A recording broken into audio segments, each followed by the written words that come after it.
안녕하십니까. 소중한 나 무한행복 소나무 시간입니다. 여러분 만나 뵈어서 참으로 반갑습니다. 오늘 여러분들께 또 아주 감동스러운 그런 가피 체험담에 대해서 말씀드릴까 합니다. 지금으로부터 한 20년 전쯤의 일인 것 같아요. 20여 년 전쯤에 그 대구에 살고 계시는 원만성이라는 법명을 가진 어느 불자님의 이야기입니다. 그 원만성 불자님의 가피 체험담이 될 텐데요. 이 불자님이 어느 날 집에 있는데 이렇게 전화가 왔대요. 전화를 딱 받아보니까 학교 선생님인 거예요. 이제 아들이 다니는 학교의 선생님이었는데 선생님이 애가 오다가 교통사고를 크게 당해서 지금 응급실에 실려갔으니까 어머니 어서 병원으로 오세요 라고 연락을 받았답니다. 깜짝 놀래가지고 생각해 보세요. 학교에 보낸 아들이 갑자기 교통사고 당해가지고 응급실에 있다는데 얼마나 놀랬겠어요. 놀래가지고 그냥 막 정신이 있는 등 없는 등 그냥 헐레벌떡 이제 응급실로 도착을 했답니다. 딱 와서 보니까 아들이 응급실에 이렇게 누워 있는데 아무런 의식이 없더래요. 의식이. 그래서 그런 이제 뇌출혈 상태에 지금 의식을 잃어버린 거예요.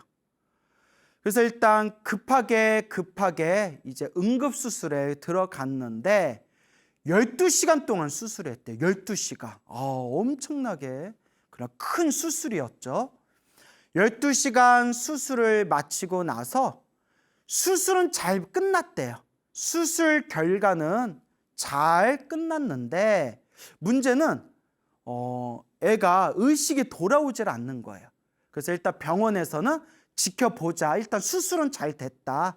일단 지켜보고 상황을 좀 살펴보자라고 해가지고 이제 아들이 중환자실에 이제 누워 있고 온 가족들이 그렇게 옆에서 이제 아들이 의식이 돌아오기만을 기다렸다고 합니다. 근데 그렇게 하루, 이틀, 사흘 그렇게 10여일이 지났는데 열흘 가까이 지났는데도 아들이 이제 깨어날 줄을 모르더래요. 아들이. 그래서 요 어머님, 요 불자님이 너무나 울다 지쳐가지고 더 이상 나올 눈물이 없을 정도로 눈물이 다 메말랐을 정도로 그렇게 울고 우셨다고 합니다. 얼마나 슬프셨겠어요, 여러분.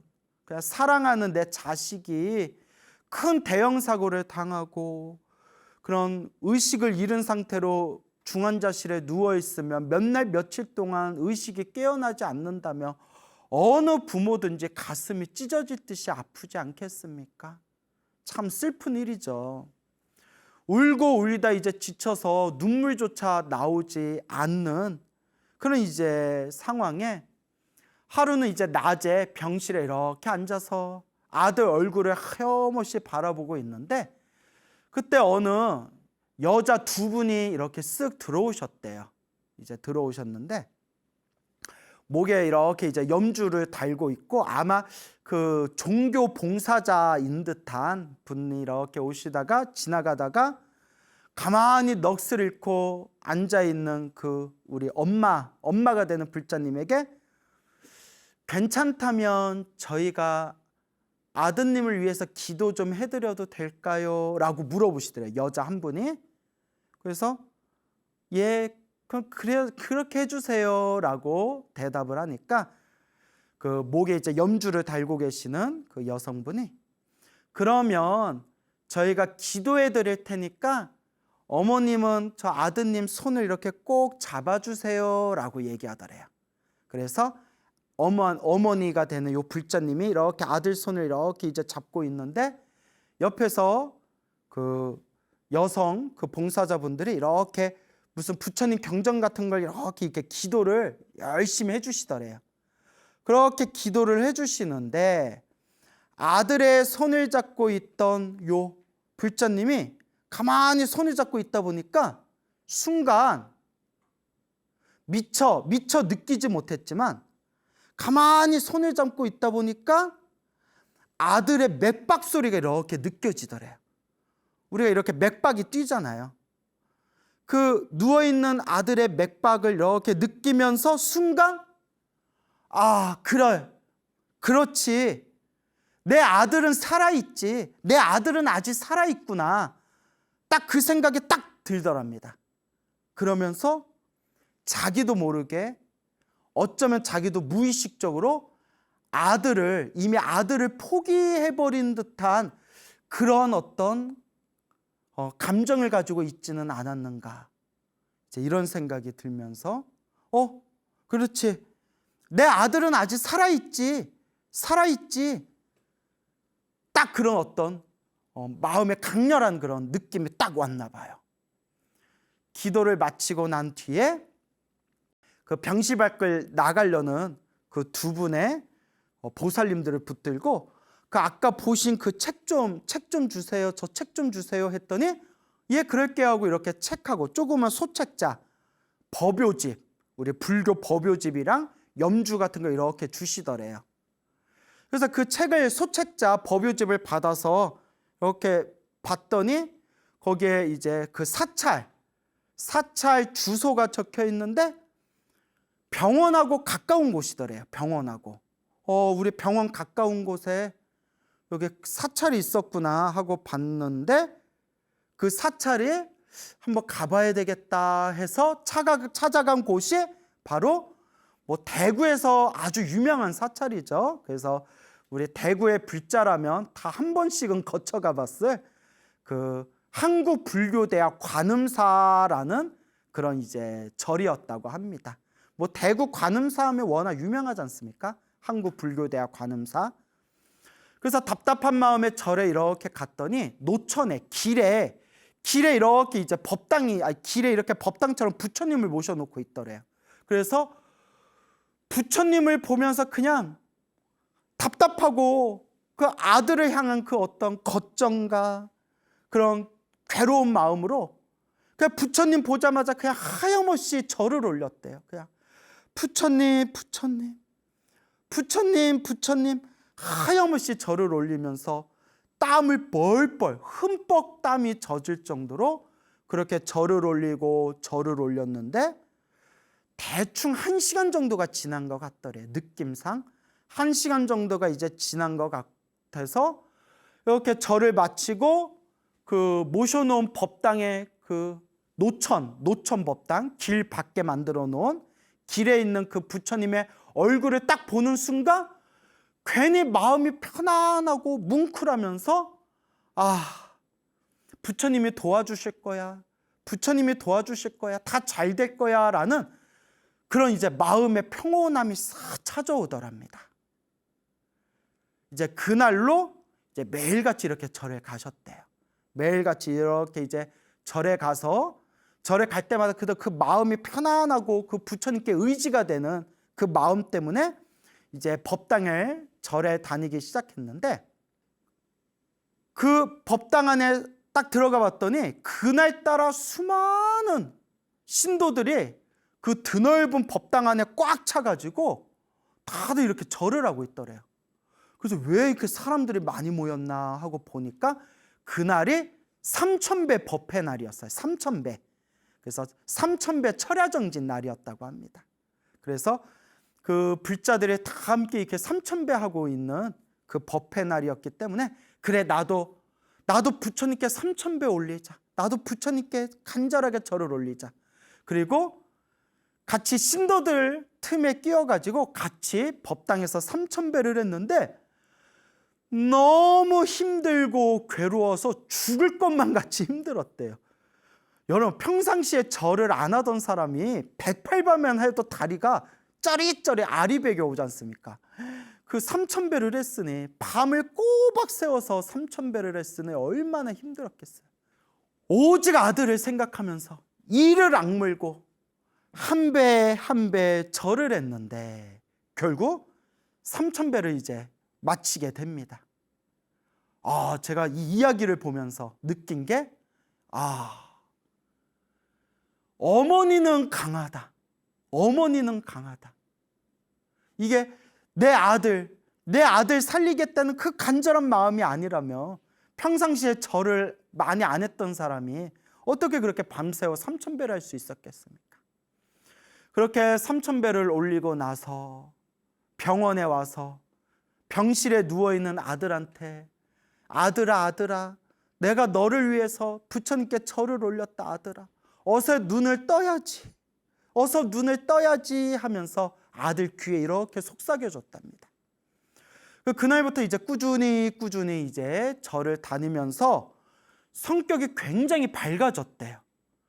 막 짜증나고 열받고 괴롭고 답답하고 그 불안했던 마음이 점점 사라지면서 가족들하고 함께 이제 오랜만에 이렇게 미소를 보이면서 여유 있게 웃으면서 대화를 나눌 정도로 마음이 굉장히 편안해졌대요. 기도를 하면서. 그렇게 아들이 의식을 잃고 그렇게 이제 20여일이 이제 훌쩍 지나갑니다. 20여일이 훌쩍 지나가니까 슬슬 이제 병원에서도 물어보는 거예요. 어떻게 계속 병원에 이제 계속 이렇게 아드님 병실에 이렇게 계속 이렇게 누워가지고 병원에 계속 있겠습니까? 뭐 혹은 뭐 집으로 모시겠습니까? 뭐 주변에서도 이제 집으로 그냥 데려가서 집에서 요양하는 것도 괜찮지 않겠나? 뭐 이런저런 얘기가 있을 정도였대요. 이제 서로 다 지쳐가는 분위기였겠죠. 아들은 뭐 이제 수술은 잘 끝났는데 뭐 몸에 어떤 뭐 큰 병이 있는 건 아니고 수술은 잘 끝났는데 그냥 의식이 안 돌아오고 있는 상황인 거예요. 그런 이제 상황에서 10번째 3,000배를 마친 날이었대. 10번째 3,000배. 그 3,000배를 이제 10번을 한 거예요. 3,000배를 10번째 마치던 마지막에 그 마지막 3,000배를 하는데 하염없이 그냥 부처님을 부르면서 마지막 3,000배를 하는데 그날따라 미치도록 더 힘들고 괴롭더래요. 보통 우리가 3,000배 10번 정도 했을 정도면 이제 다리에 힘이 딱 붙고 어느 정도 몸에 인이 박혔을 텐데도 10번째 3,000배를 하는데 어찌나 힘이 드는지 양쪽 어깨에 큰 산을 짊어지고 절 한 배 한 번 절하는 게 그렇게 힘들고 괴롭더랍니다. 그래도 오직 아들을 생각하면서 이 어머니의 은혜를 어떻게 다 표현할 수가 있을까요? 그 아들을 생각하면서 한 배 절을 하면서 이러다 내가 죽지, 이렇게 절하다 내가 죽지 하면서도 그 아들을 생각하면서 부처님을 향해서 3,000배를 하고 3,000배를 하면서 마지막 그냥 입술을 악물고 마지막 3,000번 절을 마친 뒤에 그 자리에서 완전히 탈진해 버렸대요. 그렇게 완전히 이제 탈진을 해서 뻗어버렸는데 그 힘든 몸으로 비틀비틀 걸음을 옮겨서 아들이 누워있는 이제 병실에 또 갑니다.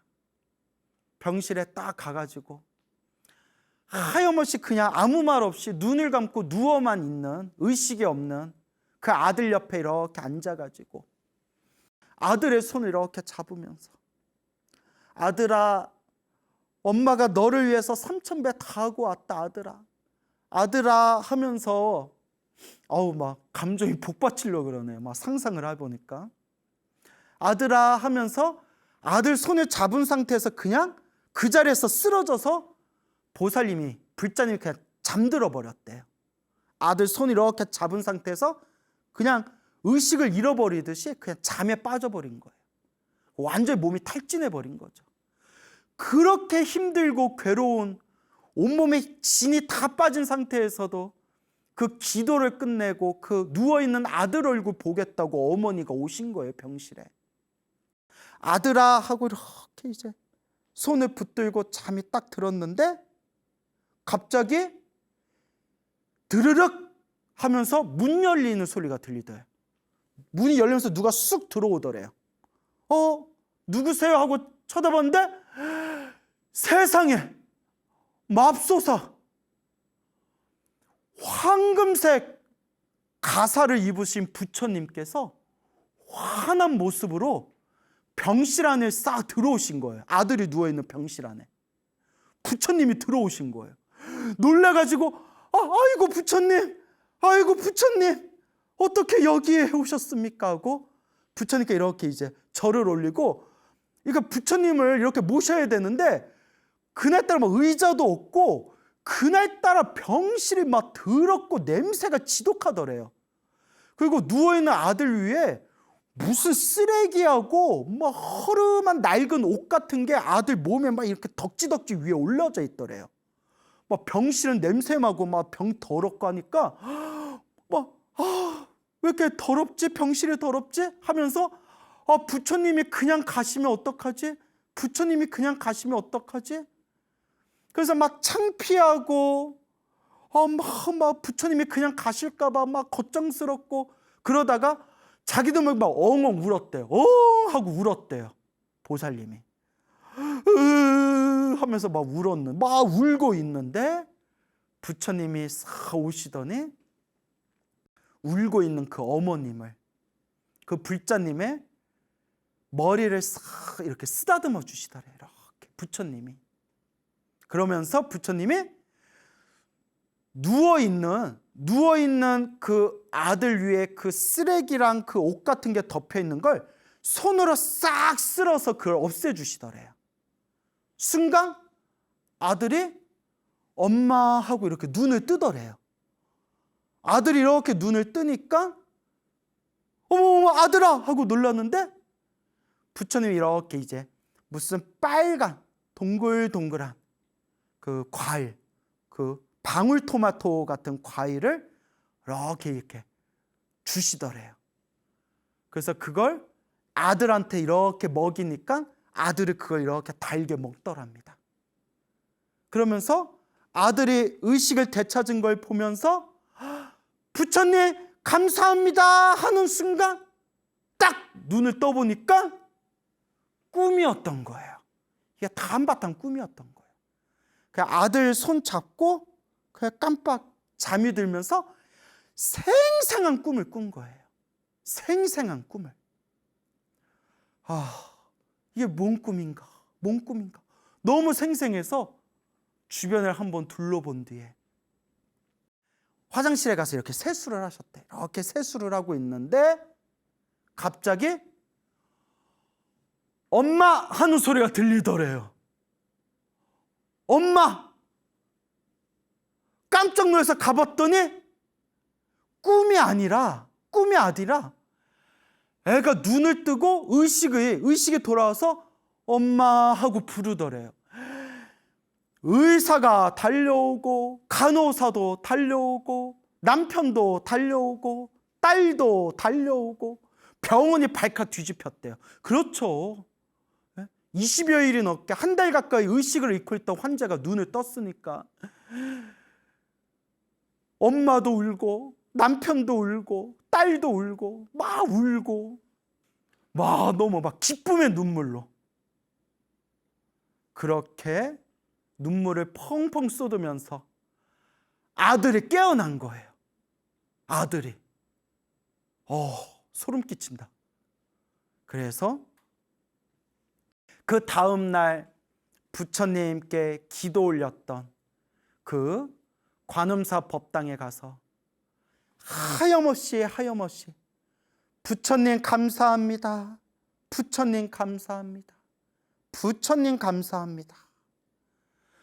그날 이후로 그 의식을 잃었었던 큰 사고를 만났던 그 아드님이 이제 점점 몸이 회복되어서 나중에는 전혀 후유증이 없이 건강하게 학교에 다닐 정도로 건강을 되찾게 되었고, 이 모든 것이 부처님 값이다. 그 부처님의 감사함 때문에 온 가족이 이 절에 다니면서 열심히 신행생활을 하게 되었다라는 정말 감동적인 이야기를 여러분들께 들려드리는 바입니다.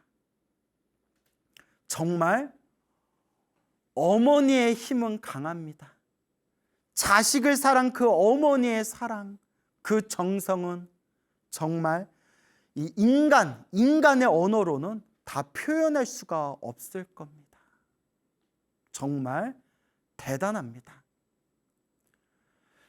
그런데 우리가 이렇게 간절하게 기도를 해서 아름답게 이렇게 가피를 받고 아름답게 훈훈하게 마무리가 된 이야기도 있지만, 또 사실 제가 주변에서 또 우리 불자님들과 상담을 하면서 들었던 내용 중에서는 정말 간절하게 기도했는데도 또 결국 그렇게 세상을 떠나보내게 된 그런 눈물 가득한 사연과 이야기도 있습니다.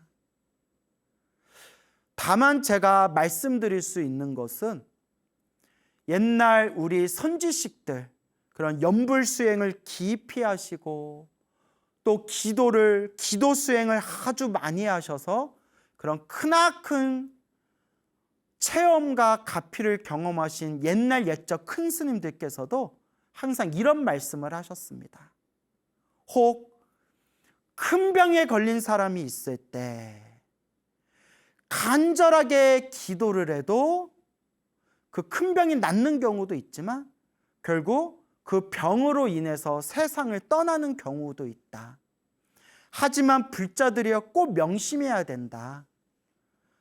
병자를 위해서 기도를 올렸는데 병자의 그 병이 낫지 못하고 세상을 떠났다고 해서 전혀 기도 효과가 없는 것이 아니고 부처님 가피가 없는 것이 아니다. 오히려 그 기도의 공덕으로 이번 생, 이 인생에서의 수명은 다했을지라도 그 간절한 기도의 공덕으로 분명히 다음 생에 더 좋은 몸을 받게 되었을 거다. 우리 불자들은 이와 같은 과거 전생과 지금 현재의 이 현생과 저 미래의 미래생에 대한 이 3세 인과, 과거, 현재, 미래의 인연법, 인과법에 대해서 우리가 믿음을 가지고 바른 견해를 가져야 된다라고 누누이 말씀하셨습니다. 그래서 제가 알고 계시는 어떤 불자님들 중에서는 큰 병에 걸린 어떤 사랑하는 가족을 위해서 정말 간절하게 기도를 했지만 그렇게 결국 세상에 미련 없이 저 세상으로 떠나신 분들의 그런 이야기를 들은 바가 있습니다. 하지만 제가 그분들에게 정말 당부드리듯이 간곡하게 드리는 이야기가, 설사 그 간절한 기도로 이 병이 사라지지 않았다 하더라도 그 간절하게 부처님을 불렀던 그 연불과 공덕의 힘은 반드시 남아 있습니다. 아마 이번 생에 주어진 인연은 여기가 다인 것이고, 우리 불교는 인연법이지 않습니까? 이번 생에서의 이 몸을 가지고 살아가는 인연은 여기서 다한 것일 뿐이고, 그래도 이 기도와 이 연불의 공덕으로 다음 생에 더 좋은 몸으로 더 좋은 세상에 태어나셨을 겁니다 라고 제가 이렇게 간곡하게 말씀을 드리죠. 또 저는 그런 확신이 있습니다. 반드시 그와 같은 우리 중생들이 다 헤아릴 수 없는 연불 공덕의 가피가 있습니다. 이번 생에 내가 원하는 바가 이루어졌냐 이루어지지 않았냐, 이것의 문제가 아니라 이번 생은 이번 생의 인연법대로 우리가 풀어야 할 매듭의 숙제가 있는 것이고, 그리고 이번 생에 내가 간절히 연불하고 기도를 해서 혹 이번 생에 내가 이루지 못했다 생각되어져도 그거와는 별개로 이미 내 마음 창고에 내가 열심히 기도한 공덕은 이미 쌓여 있는 것이다. 그것을 다음 생에라도 반드시 받게 된다. 이것이 과거로, 현재로, 미래로 끊임없이 이어지고 있는 3세 인과법, 바로 인연법이다 라는 것을 꼭 명심하시길 바랍니다. 그래서 옛적에 어느 노보살님이 계셨는데 그 노보살님께서 절에 열심히 다니셨는데도 사랑했던 가족을 일찍 떠나보내야 했다고 합니다.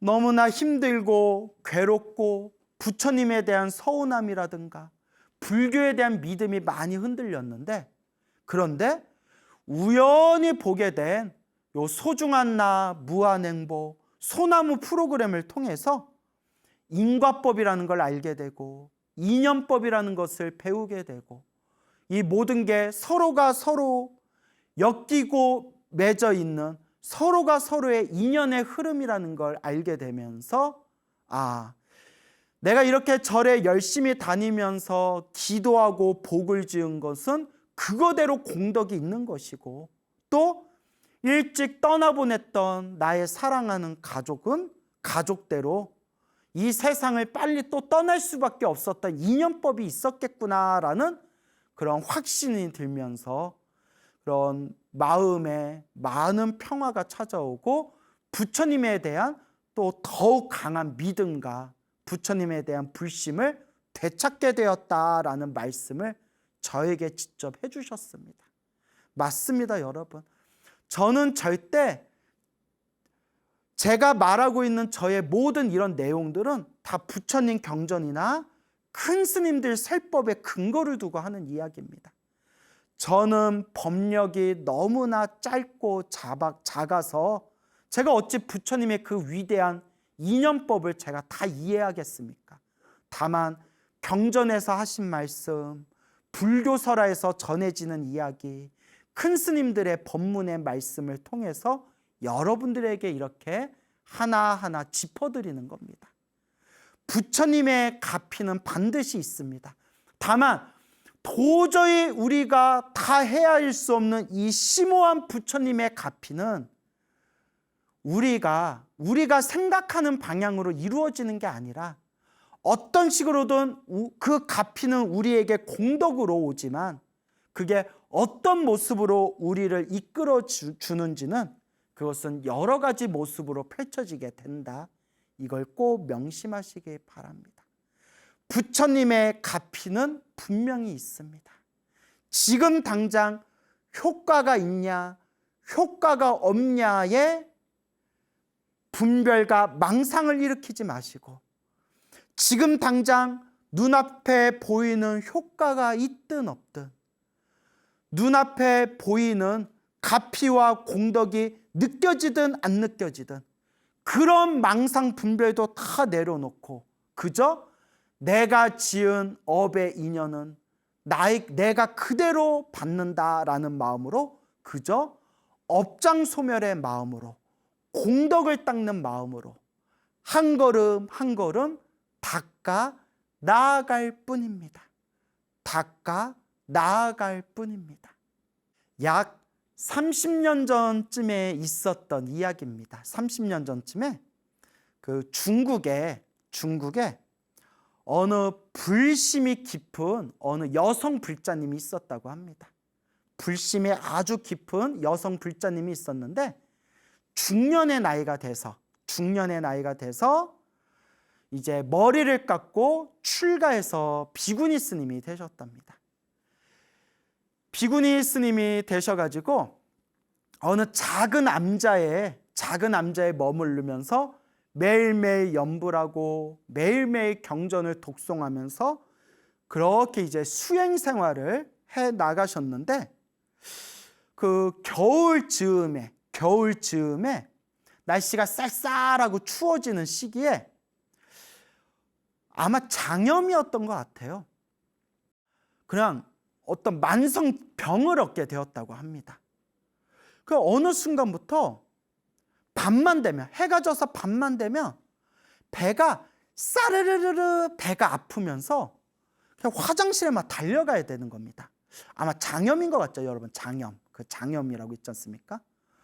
근데 문제는 자다가도 배가 아프면 그 한겨울 추울 때에도 화장실에 몇 번을 들락날락 해야 될 정도로 그렇게 이제 배앓이가 심했다고 합니다. 뭐 아마 약도 드시고 병원도 다녀봤겠죠.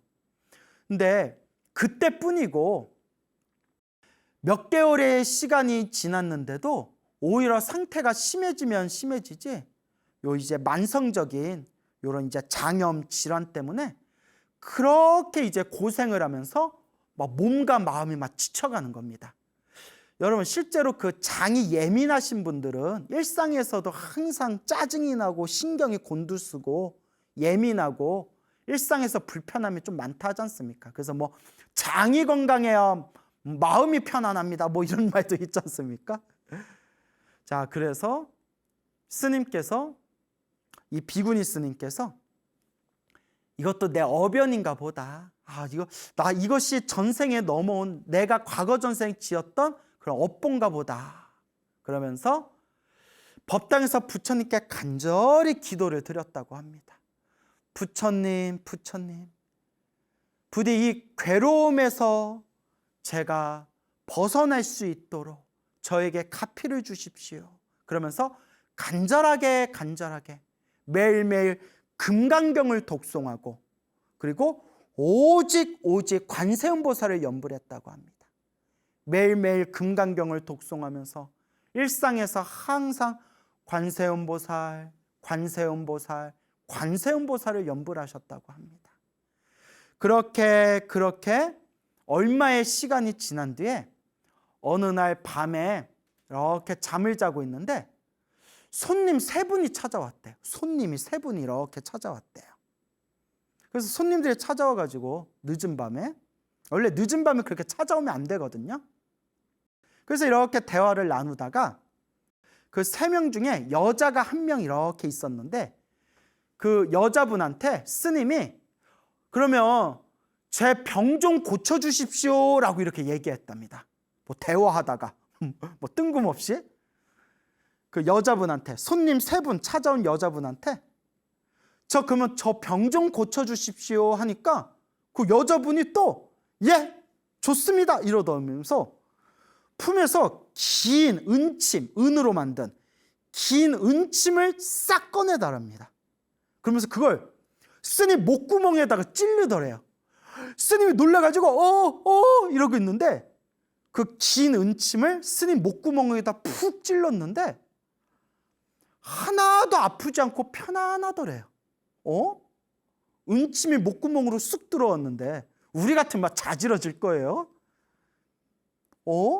하고 있는데 또 그 여자분이 또 은침 하나를 또 빼가지고 또 한 방, 스님의 목구멍에다 또 한 방을 쑥 집어넣더래요. 그러더니 자, 이제 다 낫습니다. 이제 병이 싹 사라졌습니다. 하더니 눈을 딱 떠보니까 생생한 꿈이었던 거예요. 희한하다. 뭐 목구멍을 만지면서 너무 생생하니까 희한하다 하고 자리에서 일어났는데 항상 밤이면 배가 싸르르 배앓이를 했는데 너무 몸과 마음이 편안하더래요. 몸과 마음이 너무 편안하더래요. 희한하다 하는데 아니나 다를까 그날 이후로 그 배앓이, 그 만성 그 장염이 흔적도 없이 싹 사라졌다고 합니다. 그리고 더 놀라운 것은 평소에도 두통이 좀 있었는데 어쩌면 그 두통이 옛날부터 있었던 두통이 장이 안 좋아서 두통이 생긴 걸 수도 있어요. 지금 갑자기 생각난 거거든요. 우리 흔히 그 한방병원에 가면 그 원인을 알 수 없는 두통 같은 게 속이 안 좋으면, 장이 안 좋으면 이렇게 두통이 생긴다 뭐 그런 얘기 있지 않습니까? 그런데 평상시에 그 때때로 밀려오던 그 두통조차도 흔적도 없이 다 사라져서 치료가 되었다라는 그런 관세음보살님의 가피 이야기가 전해지고 있습니다. 우리가 시작 없는 옛적부터 지금까지 살아오면서 알고 지었건 모르고 지었건 탐욕과 성냄과 어리석음으로 내가 지었던 몸과 말과 생각의 업보들이 그 얼마나 많단 말인가. 저도 때때로 생각해 봅니다. 내가 시작 없는 과거 전생에서부터 지금 이 순간에 오기까지 지옥에 떨어진 적도 있을 것이고, 악귀계에 태어났던 적도 있을 것이고, 축생으로 태어난 적도 있었을 것이고, 아슈라로 태어났던 적도 있을 것이고, 인간이나 하늘세계 신으로 태어났던 적도 있었을 것이고, 이런 끝없는 육도윤회, 이런 윤회의 흐름 속에서 내가 그 탐욕과 성냄과 어리석음에 푹 젖어서 내가 몸과 말과 생각으로 지었던 그 수많은 업보들, 그 업보들이 얼마나 많을 것인가 라는 것을 제 스스로도 가만히 관찰하고 가만히 고민해 볼 때가 있습니다.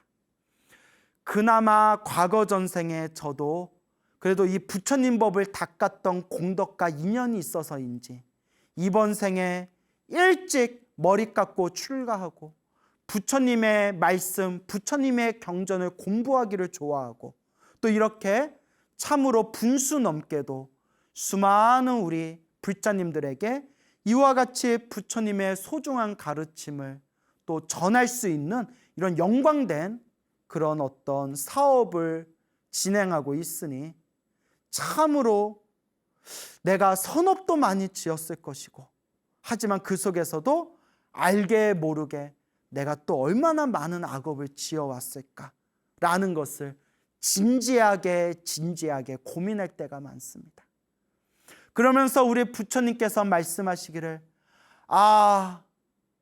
저 수많은 중생들이 지금까지 살아오면서 그 한 명 한 명의 중생들이 흘렸던, 한 명의 중생이 흘렸던, 슬픔 속에 흘렸던 그 눈물들을 모으면 이 세상에 있는 바닷물보다도 그 눈물의 양이 더 많을 것이고, 이 세상에 이 수많은 중생들이 각자가 과거 전생에 지었던 그 업보를 산으로 표현할 수 있다면 이 우주에서 가장 큰 산이라는 수미산보다도 훨씬 더 높을 것이다. 훨씬 더 이 업보의 산이 높을 것이다 라고 부처님께서 말씀하셨습니다. 그래서 지장경 같은 경전에 보면 이 사바세계에 태어난 중생들은 손짓 발짓을 하나 하더라도, 말 한마디를 하고 한 생각 일으키더라도 모두 다 악업이 아닌 것이 없다라는 구절이 있을 정도입니다. 근데 이걸 우리가 우리 스스로를 가만히 살펴보면 내가 선업을 더 많이 짓고 있는지, 내가 악업을 더 많이 짓고 있는지, 선업을 짓기는 지었는데 또 다른 몸과 말과 생각의 악업으로 내가 지었던 선업을 무너뜨리고 있는 건 아닌지, 내가 그렇게 부처님 말씀을 공부하면서 이 마음을 잘 써야 된다 라고 하면서도 내 탐욕과 성냄과 어리석음의 힘 때문에 이 마음 공부를 놓치고 있지는 않은지 생각할 때마다 정말 부끄러움이 앞서게 됩니다. 하지만 그 속에서도 꾸준히 닦아나갈 뿐이다. 우리 거룩하신 석가모니 부처님도, 우리 과거에 출연하셨던 수많은 저 위대한 부처님들도 원래는 우리와 똑같은 중생이었는데, 우리와 똑같은 그 찌질하고 탐욕과 성냄과 어리석음이 가득한 중생이었는데, 완전한 깨달음을 얻어 모든 중생을 제도하리라 라는 그 원력 하나로 닦고 또 닦아 나아가면서 우주가 3번 생기고 우주가 3번 사라질 동안 닦고 지혜와 복덕과 자비와 그 수많은 그런 공덕의 힘을 완성하셔서 이와 같이 위대한 부처님이 되셨구나 라는 것을 명심해야 됩니다. 저 위대하신 부처님도 원래는 우리와 똑같은 범부 중생이었다. 하지만 저 부처님들은 닦고 닦아서 그 지혜와 복덕과 공덕과 자비를 완벽하게 완성하셨기 때문에 저렇게 위대한 부처님이 되셨고, 우리도 이와 같이 꾸준히 닦고 닦아 나아가며 우리도 언젠가는 저렇게 위대한 부처님이 될 수가 있을 것이다 라는 것을 우리 불자들은 꼭 명심해야 될 겁니다. 우리가 인생을 살아가면서 힘들고 괴롭고 답답할 때 이 괴로움 가득한 이 사바세계에서 우리를 구제해 주실 분은 바로 부처님이시구나. 항상 부처님에 의지하는 그런 올바른 부처님의 가르침을 닦아 나아가는 불제자가 되시기를 바랍니다. 여러분, 행복해지고 싶습니까? 행복한 삶을 창조하고 싶습니까? 복을 지으십시오. 선업을 지으십시오. 공덕을 쌓으십시오. 복과 선업과 공덕의 힘이 여러분들을 진정한 행복의 길로 이끌어 줄 것입니다. 여러분, 성불하십시오.